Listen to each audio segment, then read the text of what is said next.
संकल्प नेपालका दर्शक साथीहरुलाई मेरो नमस्कार छ। अस्सलाम वालेकुम साथीहरु। आज देशमा भर्खरै आज जनजीय आन्दोलन पश्चात नव युवा जेनेरेसनहरुको सरकार गठन भएको छ। यो सरकारबाट हाम्रो देशका नागरिकहरूले के अपेक्षा राखेका छन् त्यो विषयमा उहाँहरुसँग छोटो वार्ता लिनु। उहाँले आफ्नो नाम र परिचय आफै दिनुहुनेछ। दाइ नमस्कार छ। भन्नुस् त यो अहिलेको जुन सरकार गठन भएको छ यो सरकारबाट तपाईहरुले के अपेक्षा राख्नु? त पहिला त आफ्नो नाम भन्नुस्। पहिला म भगवती प्रसाद न्यौपाने नेपालगञ्जबाट बोल्दैछु। अब सरकारबाट अपेक्षा राखेको कुरा सर्वप्रथम त नेपाली जनताले अनेकौं ठुलो सन्तास भोगेर बल्ल बल्ल यो स्थानमा आइपुगेका छन्। त्यो सन्तासबाट जनतालाई मुक्ति दिनको लागि उनीहरूलाई पीडा पुर्याउने प्रत्येकमाथि समुचित कानुनी कारबाही हुनु पर्यो। अनि मात्र नेपाली जनता अलिकति आफूलाई सुरक्षित महसुस गर्लान् र सरकारको दायित्व र कर्तव्य पनि त त्यही हो नि, हो कि होइन? अहिलेको युवा जेनेरेसन जुन आएको छ यसले के कतिको काम गर्ला कस्तो लाग्छ तपाईँलाई त्यो भन्नु न। नै अपेक्षित रूपमा युवा जेनेरेसनमा हामी बुढाखाडाभन्दा बढी चाहिने सोच पनि हुन्छ र जाँगर पनि हुन्छ, शक्ति हुन्छ, स्ट्यामिना हुन्छ। अवश्य पनि राम्रो काम गर्लान् उनीहरूले, त्यो हामीलाई विश्वास छ। अरू केही भन्नुहुन्छ कि? अरू केही सोध्नुहुन्छ कि तपाईँ? न यही विषयमा भन्नु न, भविष्य कस्तो होला भन्ने कुराको विषयमा। किनभने देश त धेरै सङ्कटमा छ। अहिलेसम्म त तपाईँको मध्य पूर्व एसियामा एकदम अमेरिका र इरानको युद्ध चल्दैछ, त्यसले गर्दा पनि हाम्रो क्राइसिस त जन्मिँदैछ। त्यस्तो समस्यामा नपर्न पाउने नागरिकहरू त्यसको लागि के छ? नागरिकहरूको समस्या चाहिँ नै नागरिकहरूमा समस्या हुनु भनेको देश सङ्कटमा पर्नु हो कि होइन? अहिलेसम्म भनौँ अब अहिलेको जुन युद्धग्रस्त अवस्था छ त्यसको मार हाम्रो देशलाई मात्रै परेको होइन, विभिन्न मुलुकलाई यसको मार चाहिँ परिरहेको छ। सबैले चेपिरहेका छन् भने हामी पनि अछुता त छैनौँ नि, अलिकति सहन त हामी पनि पर्यो। यही धरतीको एउटा भूभागमा युद्ध चलिरहँदा त्यहाँका जनतालाई जुन दुःख भइरहेछ त्यसप्रति हाम्रो नैतिक दायित्व पनि त केही हो। अलिकति दुःख भोग्दैमा हामी त्यो आत्तिहाल्नुपर्ने कुरा छैन। त्यसमा पनि यस्तो अवस्थामा सरकारको दायित्व के हुनेछ त्यो भन्नु न। यस्तो अवस्थामा जस्तो मैले भन्दैछु नि, भर्खर मैले चाहिँ एउटा टिभी च्यानलमा एउटा कार्यक्रम हेरेर आएँ। त्यसमा के रहेछ भने भारतले 48 देशबाट चाहिँ पेट्रोलियम पदार्थ आयात गर्दैछ। हाम्रो मुख्य आयात हुने ठाउँ भारत हो होइन? अब 32वटा देश चाहिँ यो युद्धको कारणले चाहिँ अप्ठ्यारोमा परेका छन् भने बाँकीको 16वटा देशबाट आयात त निरन्तर भइ नै रहन्छ। अलिकति मूल्य वृद्धि भयो भन्नेमा छटपटाउने कुरा छैन। हाम्रो देशलाई त्यति खासै असर पर्ला जस्तो मलाई लाग्दैन। कुरा तपाईँले त्यो भन्नु, मैले सोधेको कुरा के भन्नु, अहिलेको सरकारले जिम्मेवारी वहन गरिरहेको छ। यसले के गर्नुपर्ने हो त भविष्यमा यस्तो सङ्कट नहोस् त्यसको लागि के? अहिले भर्खर आजै त जन्मेको बच्चा हो सरकार। अहिले नै हामीले सोच बनाएर जानु पर्ला नि त सरकारले। अहिले अपेक्षा राखिहाल्नु हुँदैन। जुन म्यान्डेटले यो सरकारले विजय हासिल गरेको छ, लगभग 2/3 पुगेको छ जुन म्यान्डेटले, त्यो म्यान्डेट त कायम नै रहला नि। अवश्य पनि त्यही म्यान्डेटमा रहेर उहाँहरूले काम गर्नु हुनेछ भन्ने मलाई त विश्वास छ। तपाईँलाई धेरै धेरै धन्यवाद छ। अहिले मेरो छेउमा एकजना अर्को हाम्रो बुजुर्ग हुनुहुन्छ, यसो तपाईँ आफ्नो नाम पनि भन्नु होला र कुरा त अहिले बुझ्नुभयो। अहिलेको वर्तमान जुन सरकार बनेछ हजुर, यसबाट आम जनताले के अपेक्षा राखेछन्, त्यो अपेक्षा पुरा होला कि नहोला, भविष्य कस्तो बन्ला के होला भन्ने विषयमा बताइदिनु पर्यो। मेरो नाम मुरली विष्ट हो शर्मा, त्रिभुवन चौक, नेपाल वार्ड नम्बर 11। हजुर, व्यापारी हूँ। अब हजुरले क्वेसन गर्नुभयो कि यो सरकारले के गर्ला, हामीलाई त नितान्त यही नै एकदम यति विश्वास हो कि सरकारले राम्रै गर्ला। किनभनेदेखि हाम्रोमा एउटा उखान छ, हजुर, बुहारी जब नयाँ घरमै आउँछ नि उसको हिँडाइले नि हामी थाहा पाइहाल्छौँ कि यो बुहारी सुल्लो खेडा हो कि कुल्लो खेडा हो। तो शायद बाल्यान शाहको बारेमा हामीले त्यति परिचय लिने अब आवश्यकता रहन्छ। 3-3.5 साल काठमाडौँलाई काठमाडौँ बनाइदियो, जाँगर तक्रा छ, यङ मेन हो, पढे लेखेको पनि हुनुहुन्छ, हामी त हेर्नुहोस् 75 साल 10 गरेर क्षेत्रमा प्रवेश गर्दैछौँ। सबभन्दा पहिला म उहाँलाई आशीर्वादको साथमा धन्यवाद के दिन्छु भने आँट गरेर मेरो पुरानो स्थान दम्बक बजार झापा जिल्ला वार्ड नंबर 5 में मेरो पहिला पसल थियो। अब यो दुःखद घटना उहाँलाई मैले किन सुनाऊँ। 2036 सालमा जो त्यहाँ 30 को बेलामा उपद्रव भएको थियो, सिंगल मारवाडी समुदायलाई नै इन्डिकेट गरेर त्यहाँको जनता जनार्दनलाई के दुःख दियो त्यो भोगेको मान्छे म हुँ। यो सम्बन्धमा यति मात्रै बोल्छु कि वर्ष यो हामीले आएर वक्तव्य दिएको उहाँलाई कानमा पुग्छ पनि सायद उहाँलाई केही सो र उहाँ हाम्रो केपी शर्मा ओलीज्यूलाई हराएर आउनुभएको त्यो पनि एक किसिमले जनतालाई उहाँमाथि विश्वास गरेर सायद दियो होला मेन्डेट। आफ्नो ठाउँ छोडेर पूर्वतिर गएर त्यत्रो बहुमत लिएर आउनु त उहाँ आफैमा ही अनौठो पुरा मेसेज गरिराख्नु भएको होला कि जनताले मलाई के गर्नलाई पठाएको छ। र हामीलाई त पूर्ण विश्वास छ, कुनै कतैबाट शङ्कै छैन। किनभने पार्टीको अध्यक्ष रवि लामिछाने उहाँ मान्छे पनि खरेको मान्छे हो। पहिला पनि उहाँ गृह मन्त्री हुँदा पनि हामी उहाँको कार्यकाल देखेँ, आँटिलो मान्छे हो। अरे अब त उहाँ जन दुईटै बहुमतको पार्टीका अध्यक्ष भएर उहाँकै भाइ जस्तो मान्छेले आफ्नो प्रधानमन्त्रीमा पठाउनु भएको छ। र जति पनि मन्त्रीज्यूहरू अहिले शपथ नानुहरूलाई भाइहरूलाई लिएछन्, हामीलाई एकदम विश्वास छ इमान्दारीपूर्वक उहाँलाई गर्नुहुन्छ। र यो भ्रष्टाचार हामी सबैजना बसेको बेला हामी कुरा गर्थ्यौँ कि हे भगवान् यो नेपालको के होला। म त राजा महेन्द्र शास्त्री पनि देखेँ।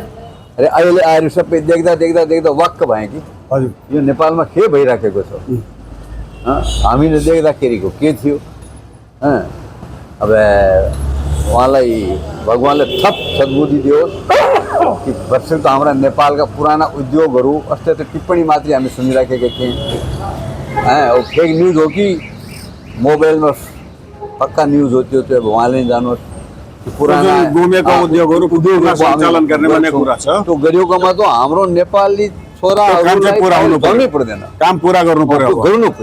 र हामी त यहाँसम्म पनि महसुस गरेछौँ। हाम्रो त्रिभुवन चोकमा कुराकानी, हाम्रो त्रिभुवन चोकको जमानामा बोल्थ्यो भनेर एकजना मेरा साथी रामगोपाल पत्रकार हुनुहुन्थ्यो, उहाँले पत्रिकामा छाप्नुहुन्थ्यो।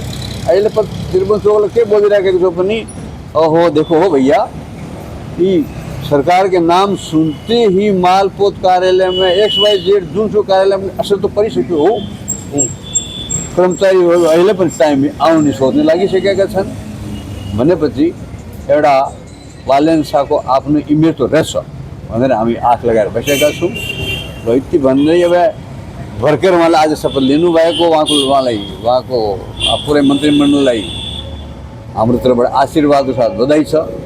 र उहाँको सम्पूर्ण कार्यकाल राम्रै होस्। र आउने चुनावमा पनि हामी त भन्छौँ यस्तै अझै पुरै 275 त नदिउँ उहाँलाई, 260 सम्म पुऱ्याएर बरु अधिक दिउँ गरेर आशामा जति देशका जति पार्टी छन् सबलाई उछिनेर अगाडि आउनु पर्यो। बिल्कुल सबैलाई सबैलाई देखेँ कि धेरै तपाईँलाई धन्यवाद छ। एकदम राम्रो कुरा ल्याउनु भयो। अपेक्षा राखेको चाहिँ यसको लागि तपाईँहरूलाई चाहिँ धेरै धन्यवाद छ। बोल्नु भएको। सलामअलैकुम हजरत। वालेकुम अस्सलाम वरहमतुल्लाहि ताला बरकातुहू। दर्शक साथीहरू, अहिले हामी एकजना म यहाँ साइकल व्यवसायी हुनुहुन्छ, धेरै पुरानो हुनुहुन्छ। अहिले वर्तमान सरकारको विषयमा जुन कोही प्रश्न मैले अरू ठाउँमा गरेछु त्यही विषयमा उहाँसँग सोध्दैछु। उहाँको भनाइ के छ तपाईँ एउटा कुरा बताउनु न। अहिले जुन सरकार बनेको छ सबै युवा सरकार छ। हजुर, यो हाम्रो खुसीको कुरा 35 वर्षको उमेर भएको प्रधानमन्त्री हामीले पाएका छौँ होइन। युवा शक्तिहरूले सरकारमा पुगेको छ।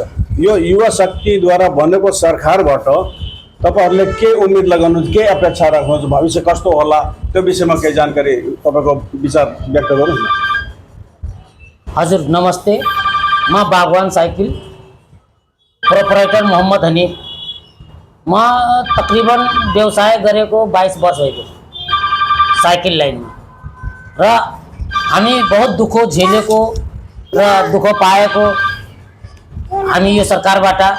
तर अब हामीलाई बहुत उम्मीद छ यो बालेन सरकार हाम्रो बनेपछि हामीलाई यसको बहुत उम्मीद छ कि आउने भविष्य अगाडि हाम्रो बच्चाहरूको लागि बहुत राम्रो हुनेछ, देशमा प्रगति हुनेछ।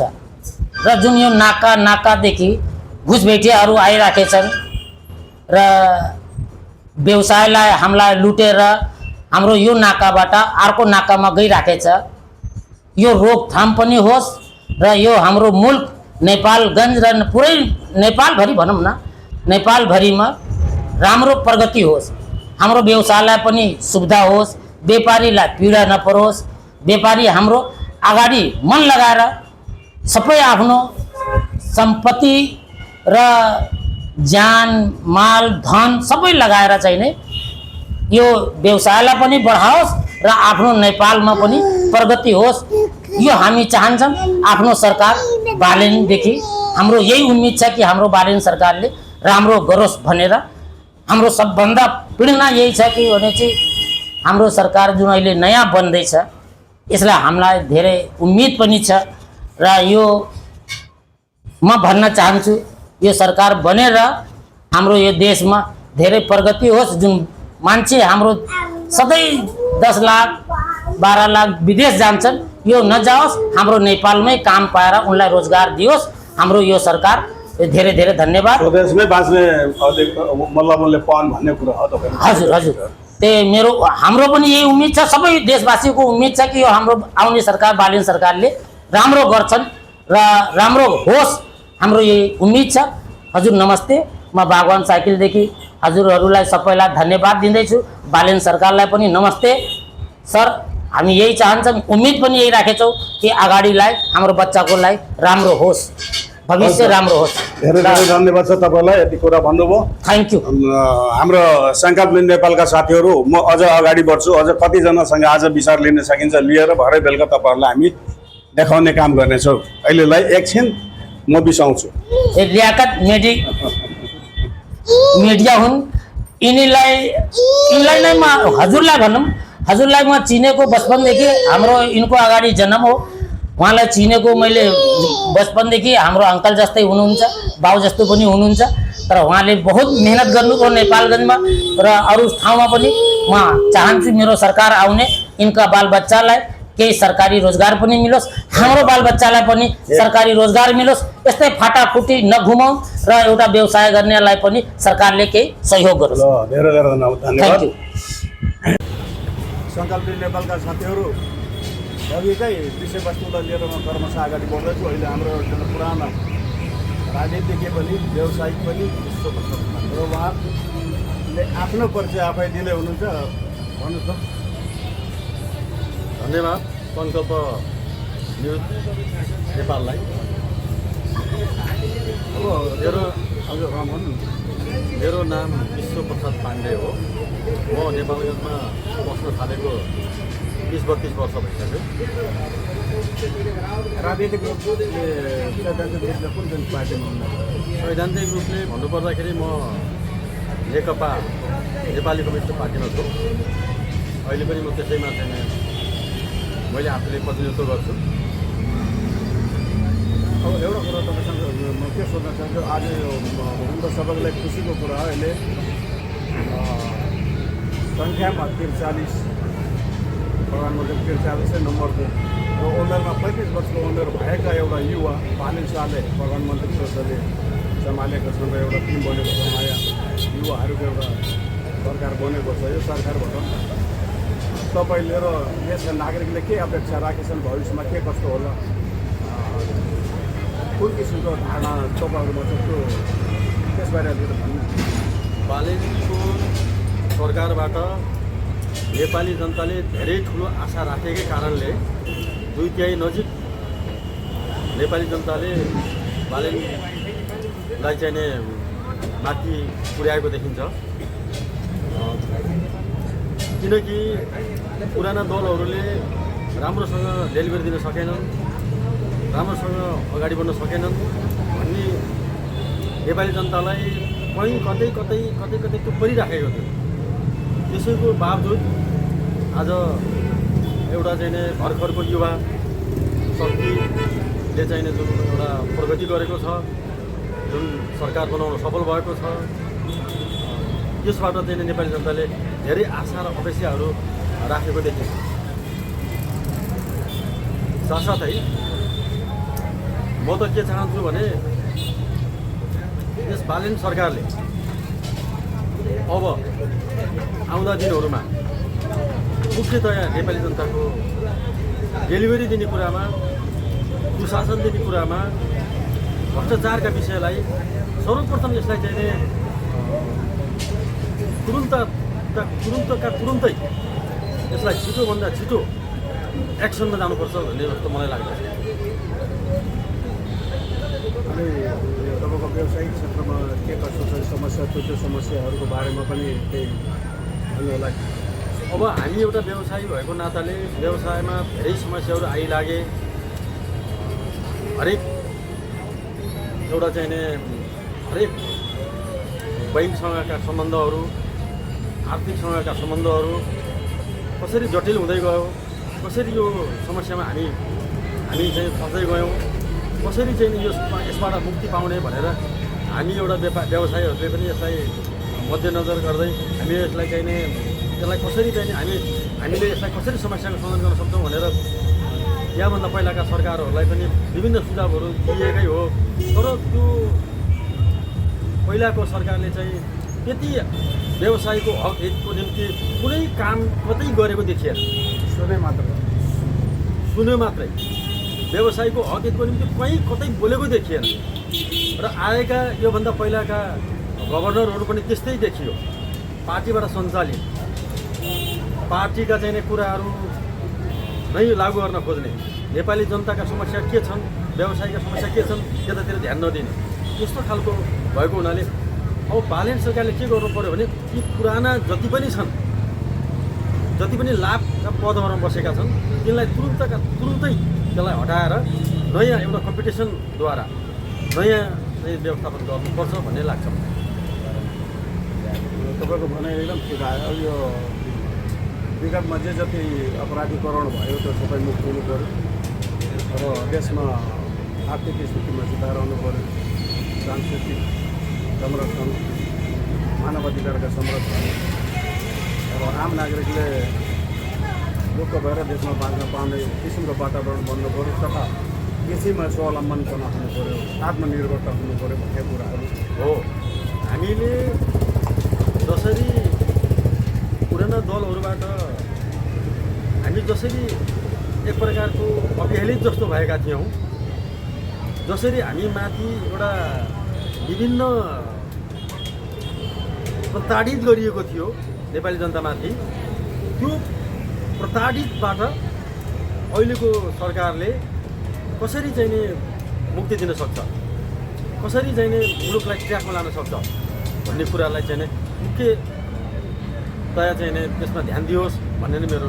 ल तपाईँलाई धेरै धेरै धन्यवाद छ, यति कुरा भन्नुभयो। अब म यहाँबाट अगाडि बढ्छु। हस् हजुर, यति बोल्नु भएकोले धेरै धेरै धन्यवाद। नमस्कार सर। नमस्कार। साथीहरू तुलसी शर्माजी यहाँ हुनुहुन्छ, पुरानो आरएनएसी, पहिला आरएनएसी भन्दै आरएनएसीको उहाँ हाकिम हुनुहुन्थ्यो, अहिले रिटायर हुनुभएको छ होइन, रिटायर लाइफ बिताउने हुनुहुन्छ। उहाँसँग पनि एउटै क्वेसन छ मेरो।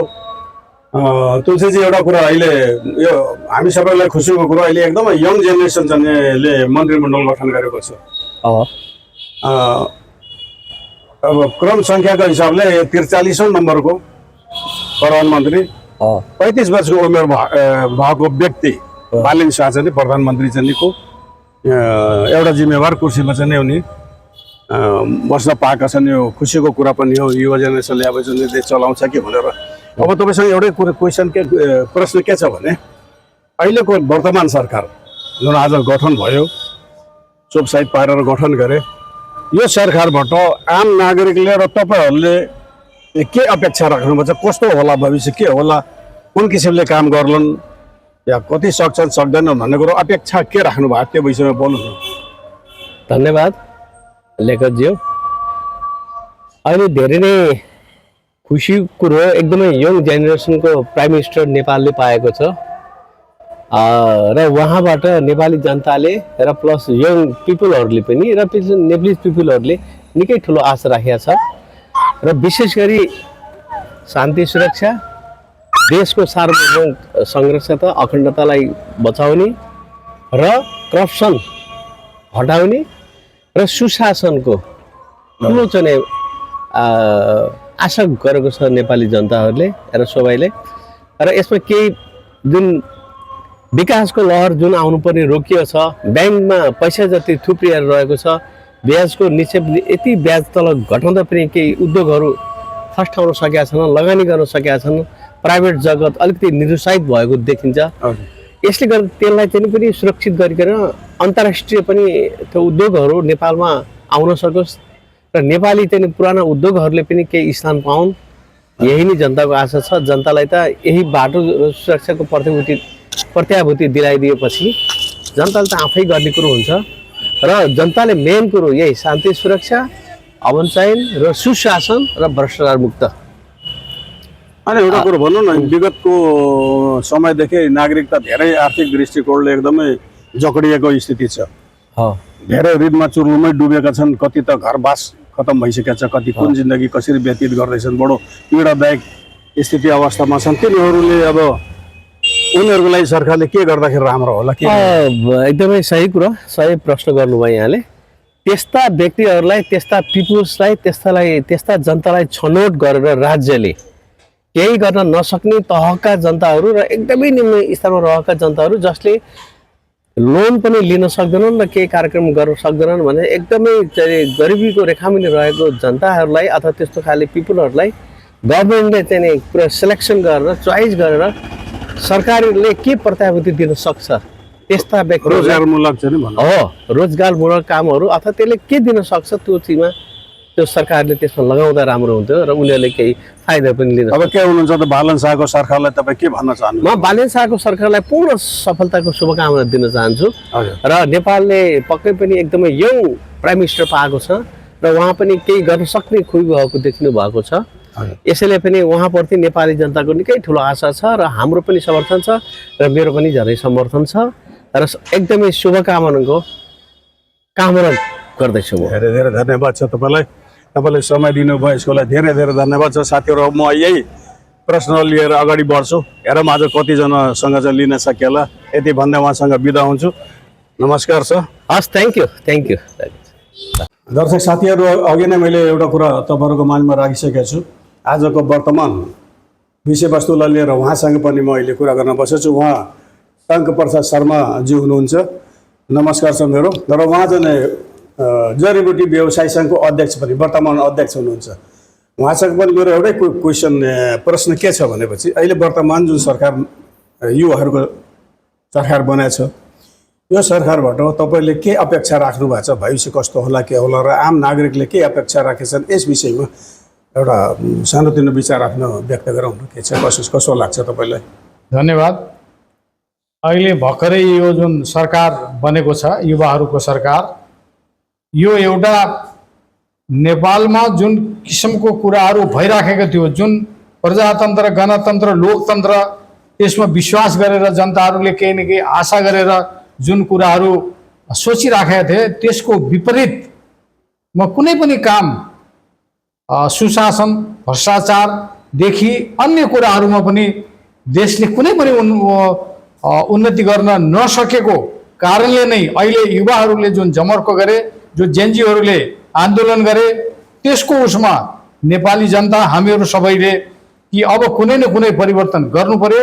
यो देशमा नहुने केही पनि छैन, यो हाम्रो जस्तो देश संसारमा कहीँ पनि छैन, यहाँ किन विकास हुन सकेन, यसलाई परिवर्तन गर्नुपर्छ भन्ने उद्देश्यले सबैले अहिले नयाँ राष्ट्रपतिको सरकार बालन सरकारलाई मत जाहेर हामीले गरेका हौँ र यो सरकारले अब कहीँ पनि हामीले गर्न सकेनौँ, केही कुरा हामीमा छैन भन्ने कुरा भन्ने कतै पनि उसले ठाउँ राखेको छैन र भरपुर हामीले आशा पनि गरेका छौँ र हामी सहयोग पनि गर्छौँ र यो देशमा कहीँ जानु पनि पर्दैन। एउटा नीतिगत निर्णय राम्रो यदि गर्ने हो भने हामी कहाँ सबै सम्पूर्ण व्यवस्था छ, हामी कसै कहाँ माग्न जानु पर्दैन, कहीँ पनि जानु पर्दैन। त विशेष गरेर म जडीबुटी सङ्घको क्षेत्रमा लागेको र अहिले वर्तमान अध्यक्ष भएको नाताले यो जडीबुटी भन्ने नेपालमा सबभन्दा राम्रो स्रोत अहिले पनि कहीँ पनि कतैबाट खरिद नगरेर आफ्नै देशमा उत्पादन भएर बिक्री गर्न सक्ने परिस्थितिमा हाम्रो देश छ र यसले युवाहरूको रोजगारी र गाउँ घर घरमा हरेकको घर घरमा पैसा चाहिँ फलाउने काम यो जडीबुटीको छ र जडीबुटी नेपालमा कुनै न कुनै रूपमा जडीबुटी नभएको कुनै घर पनि छैन र जडीबुटी भनेको हाम्रो घर आँगनमै छ। एउटा तुलसी नभएको कुनै घर छैन र एउटा तिमुर नभएको एउटा बोजो नभएको कुनै पनि घर छैन र हामीलाई कोरोना हुँदाखेरि 3 वर्ष अघि र यो हाम्रो घर आँगनकै दवाईले कति काम गरेको थियो भन्ने कुराबाट पनि सरकारले पनि बुझ्नुपर्ने हो र आम पब्लिकले पनि बुझ्नुपर्ने हो। यस्ता कुराहरूलाई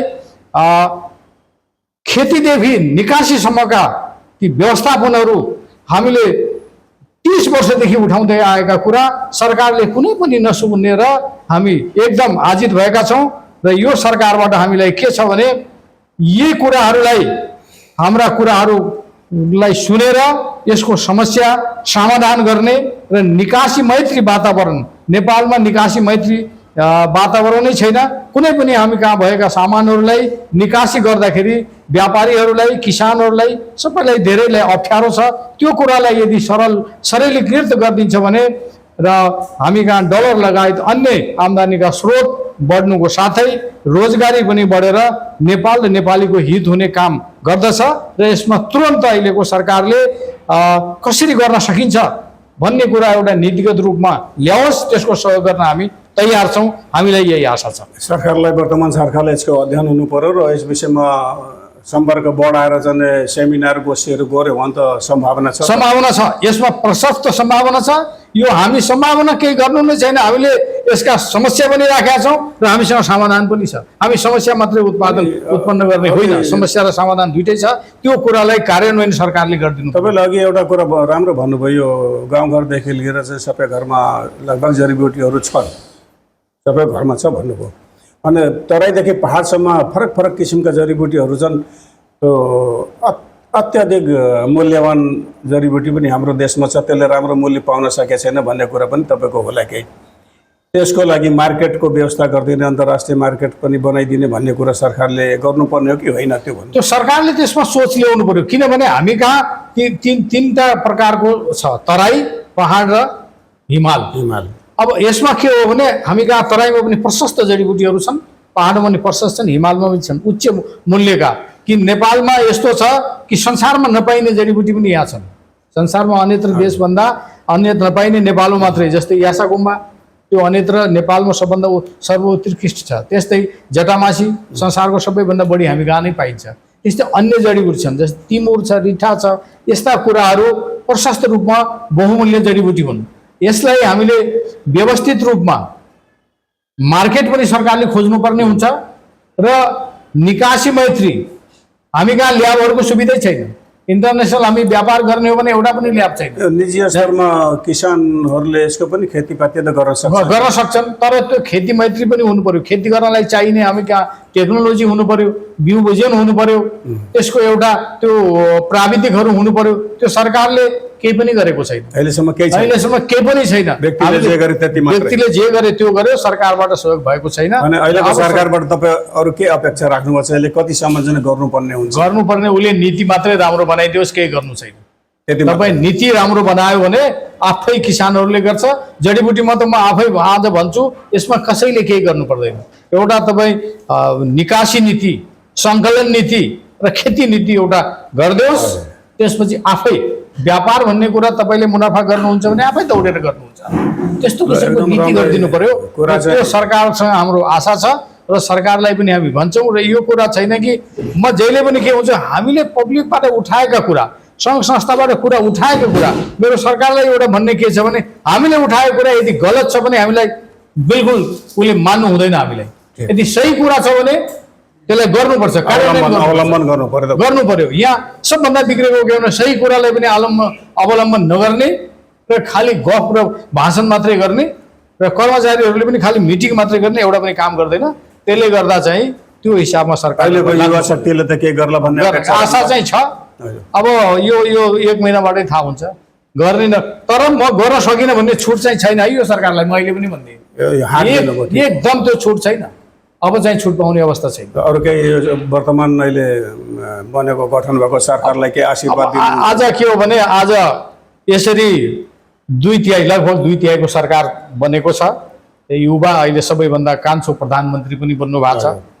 अब त्यसले गर्दा के अलि पढे लेखेका मान्छेहरू पनि शिक्षित मान्छेहरू पनि प्रशस्त छन्। अब हाम्रो अर्थमन्त्री पनि स्वर्णिम वाग्ले जस्ता मान्छेहरू पनि त्यहाँ हुनुहुन्छ। हामीले आशा शुभकामना दिन्छौँ। अवश्य नै उहाँहरूले केही न केही राम्रा कुराहरू ल्याउनुहुन्छ।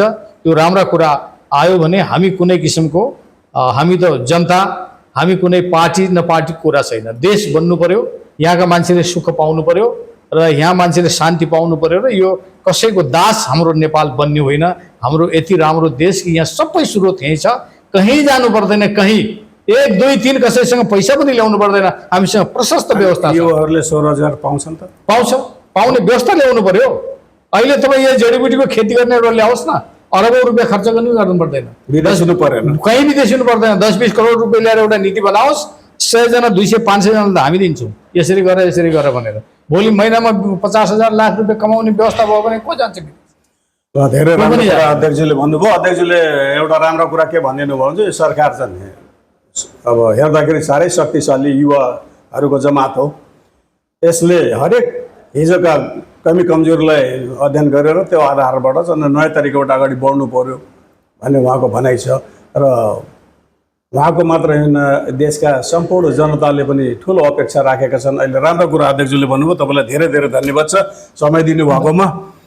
तपाईँलाई पनि एकदमै धन्यवाद छ। हाम्रा कुरा जुन छन् हामी त पब्लिकको कुरा सरकारसँग पुर्याएर यो देश जनता सबैलाई चाहिँ फाइदा होस्, त्यही हामी चाहन्छौँ। यही शुभकामना। हस् त, नमस्कार। सङ्कल्प नेपालका दर्शक साथीहरू, अघि क्रमशः जुन विषयवस्तुमा म अन्तर्वार्ता गर्दै आइरहेको छु त्यही विषयमा अहिले हाम्रो स्वास्थ्य कर्मी दीपक चन्द्रज्यू हाम्रो सामु हुनुहुन्छ। नमस्कार सर।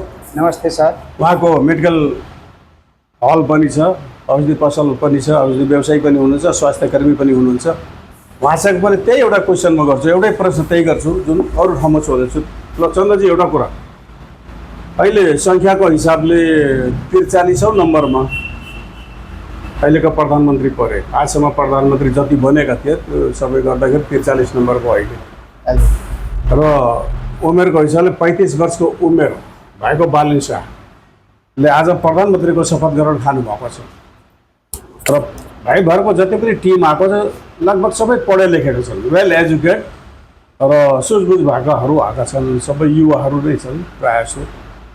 अनि अहिलेको जुन सरकार बनेछ यसबाट तपाईँले के अपेक्षा राख्नुभएको छ? भविष्यमा के कस्तो होला र नागरिकको पनि यसबारेमा के सोचाइ छ? तपाईँसँग केही कुराकानी भयो होला, त्यस विषयमा अलिकति जानकारी पाउनु।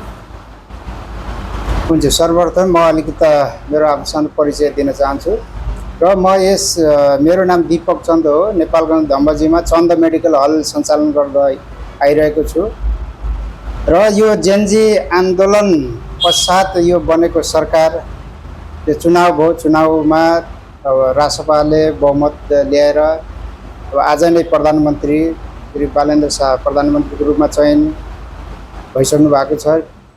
र त्यस्तै गरी अन्य मन्त्रीहरूले पनि शपथ खाइसक्नु भएको छ। र यस्तै गरी हिजोको दिनमा जनताहरूले मतदान गरेर जनताको अपेक्षालाई पक्कै पनि पुरा हुन्छ भनेर नै हिजोका पार्टीहरूलाई, हिजोका नेताहरूलाई जनताले चुनेर पठाएका थिए। र ती पुराना दलका नेताहरूले जनताको अपेक्षा अनुसार काम नगर्दाखेरि सबै जनताहरू रुष्ट भएर र युवा वर्गका विद्यार्थी भाइ बहिनीहरू अब पनि हामीले केही देशको लागि सोचेनौँ भने अरू साथीहरू जस्तै हामी पनि विदेश जानुपर्छ भन्ने सोच राखेर उहाँहरूले आन्दोलन गर्नुभयो। र त्यो आन्दोलन पश्चात अब चुनाव गराउने परिस्थिति आयो र चुनाव भयो। चुनावमा अहिले आज चाहिँ प्रधानमन्त्री र अन्य मन्त्रीहरू नियुक्त हुनुभएको छ।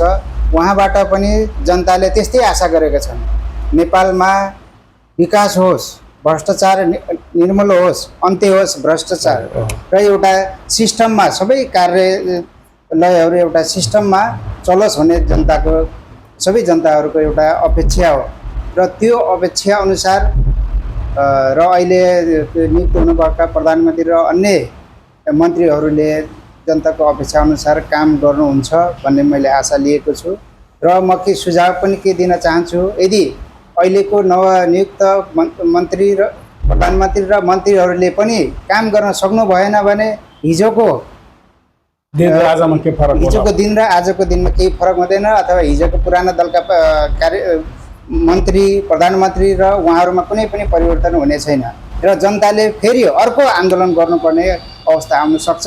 त्यसकारण यो हिजोका दिनहरूलाई सोचेर अहिलेका प्रधानमन्त्री र अहिलेका मन्त्रीहरूले एकदम निष्पक्ष रूपमा एउटा राम्रो पद्धति बसाएर भरोसा निर्माण गरेर अगाडि हुन्छ भन्ने पनि मैले अपेक्षा राखेको छु र सुझाव पनि दिन चाहन्छु। अघि पछि भन्दा अहिले असाध्यै राम्रो काम होला भन्ने अपेक्षा त राख्नु भएको तपाईँहरूले? हजुर हजुर एकदम अहिलेको अब नयाँ युवाहरू हुनुहुन्छ सबै पढे लेखेको हुन्छ होइन त्यस कारणले गर्दा पक्कै पनि एउटा सिस्टममा काम हुन्छ भ्रष्टाचार निर्मूल हुन्छ अनि अहिलेको सरकारलाई तपाईँ के शुभकामना बधाई त केही दिनु होला नि त?